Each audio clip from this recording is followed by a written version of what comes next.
चोराच्या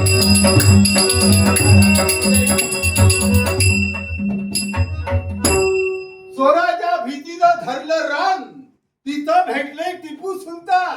त्यांनी घेतले दोन्ही कान आणि नाक. राम नामाचा कंटाळा आला म्हणून इथं आलो, तर इथंही आमच्या मागाही कटकट लागलेली आहे.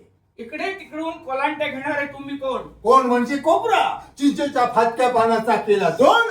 तुम्ही विचारणारे कोण? मागं व्हा, नाही तर थप्पड घालतो. पण तुम्ही का आलात त्याचं नाव कळेल का मला? नाव म्हणजे नौका, नौका म्हणजे होडी. आमची होडी कांदे बटाटे भरून घाटावर गेली आहे. पण तुम्ही इथं कशासाठी आला? हा, मी इथं कशासाठी आलो? हा एक आनंदाचा क्षण. पण बाबा रे, मी इकडून तिकडून उड्या मारतोय, इकडे तिकडे फिरतोय, हे तुझ्या लक्षात आलं. पण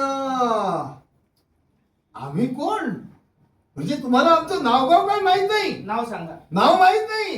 मग ऐका, पण हे आमच्या डोक्यावर वृक्ष पल्लव आहेत, हे खाली उतरले पाहिजे. पण ते उतरता येणार पण नाही. हे काय डोक्यावर आहे? हे वृक्ष पल्लव आमच्या बायकोनं उकिरड्यावर बसून केलेली तपश्चर्या आणि तिचं हे श्रेय आहे. हे जर उतरून ठेवलं ना, तर बायकोनं गळ्याची शपथ घातली, गळा मरून गेला तर.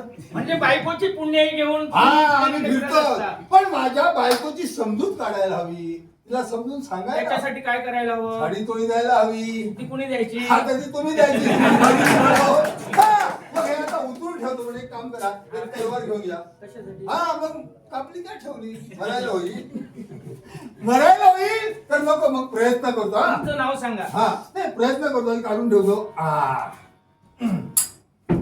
हा, आता बघा बघा. हा, किती सुंदर दिसतोय. हा, आम्हाला तशी 2-3 नाव आहेत. हा, नुसतं एकच नाव नाही, बरीचशी नाव आहे. वा वा, सांगा. हा, पहिलं नाव, हा, पहिलं नाव बेलाशक. बेलाशक. हो, हे आगळं वेगळं नाव कसं काय तुमचं? बेलाशक म्हणजे? हे आमच्या काकांनी ठेवलेलं नाव आहे. तेव्हा आम्ही लहान होतो. लहान असताना जरा हूर स्वभावाचे होतो आणि कुणीतरी मला सांगितलं, "ए जा विशालराव, मार त्याच्या कानाखाली." जाऊन थप्पड मारून गेलो. म्हणून तुम्हाला बेलाशक नाव पडलं. बेलाशक मारत होतो म्हणून माझे काका बेलाशक राव म्हणतात. बरं, दुसरं नाव? हा, गोधड्या. गोदड्या म्हणजे? गोधड्या.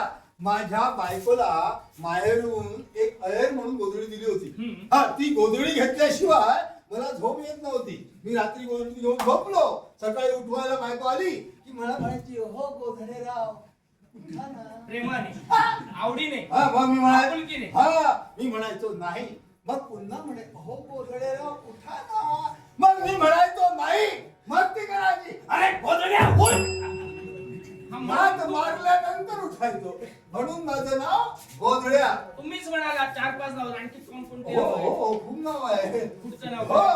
आणि पुढचं नाव विदुषकराव आपटे, लोढाखाली ओटंगले उर्फ पितरीचं मोठं नाव किताब मिळालेलं आहे. हे कसं काय? किताब मिळालेलं आहे एवढं आम्हाला. मोठं लांब? हो, हो, त्याचं काय झालं, आम्ही राज दरबारात कामाला होतो.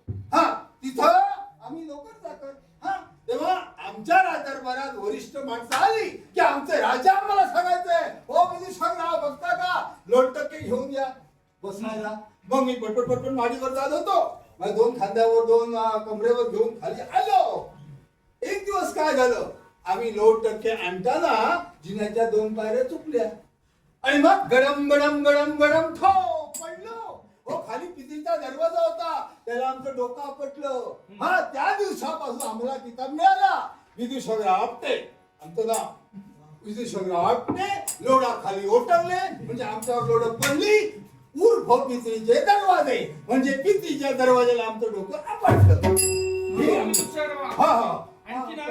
हो, पण तुम्ही हुशार दिसता. ते कसं काय? हा, तुम्ही हुशार दिसता. हो, आमची नाव विचारली, त्याची विशेषण विचारली, ते कसं मिळालं ते विचारलं. पण तुमचं नाव कोण सांगणार? आमचं नाव सूत्रधार. सूत्रधार. हो. सु म्हणजे चांगला, त्र म्हणजे तर्क, धा म्हणजे तलवारीच्या धारेसारखा तुमचा तर्क. हो. वा, हुशार. बरोबर. काय हो? काय ते?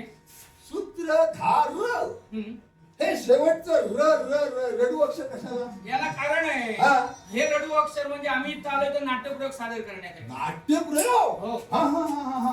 आणि त्या नाटकात काय दिसतंय तुम्हाला? विघ्न दिसतंय. हो. हा, आणि म्हणून म्हणजे चिंता आहे. मग उपाय आहे. असा कोणता? हा मला बोलवा ना, तुकोबा म्हसोबा भैरोबा काळोबा वेतोबा नसती विघ्न घेऊन येतील. ओ विघ्न आणायची नाही, कोण? विघ्न निवारण करायचंय. म्हणजे विघ्न हरतावय. हो. मग त्याला सुद्धा उपाय आहे. कोणता? टेंबावर राहतात ते टेंकर बुवा. हम्म. हा, त्यांचे मानसपुत्र अनेक आहेत. कोण हो, तो मोठ्या पोटाचा, लांब सोंडाचा, मोठ्या कानाचा, तो कोणतो गणपती गजानन. आमचं त्यांचं पटत नाही. का पटत नाही नाही? नाही, आमचं त्यांचं पटत नाही हो, म्हणून त्याच स्तवन करा. हम्म. मग तो असलेली विघ्न घालवणार आहे आणि इथं सुख समृद्धी देणार आहे. कलाकार हुशार होणार. बरं, तोपर्यंत एक काम करा, काय? आम्ही पूजेची तयारी करून येतो. बरं. हा, तोपर्यंत गजानना बोलवा आणि सुरुवात करा. बरं, येतो आम्ही.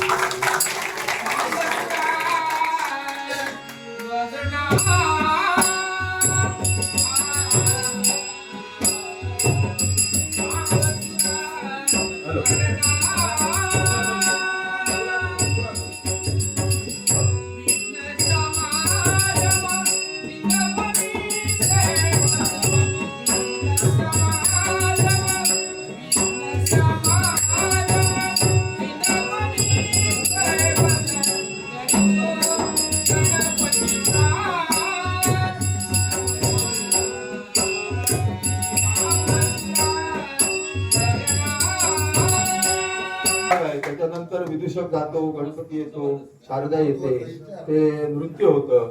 त्याच्यानंतर पुन्हा विदूषक पूजनासाठी येतो, पूजा करतो. असं हे आहे.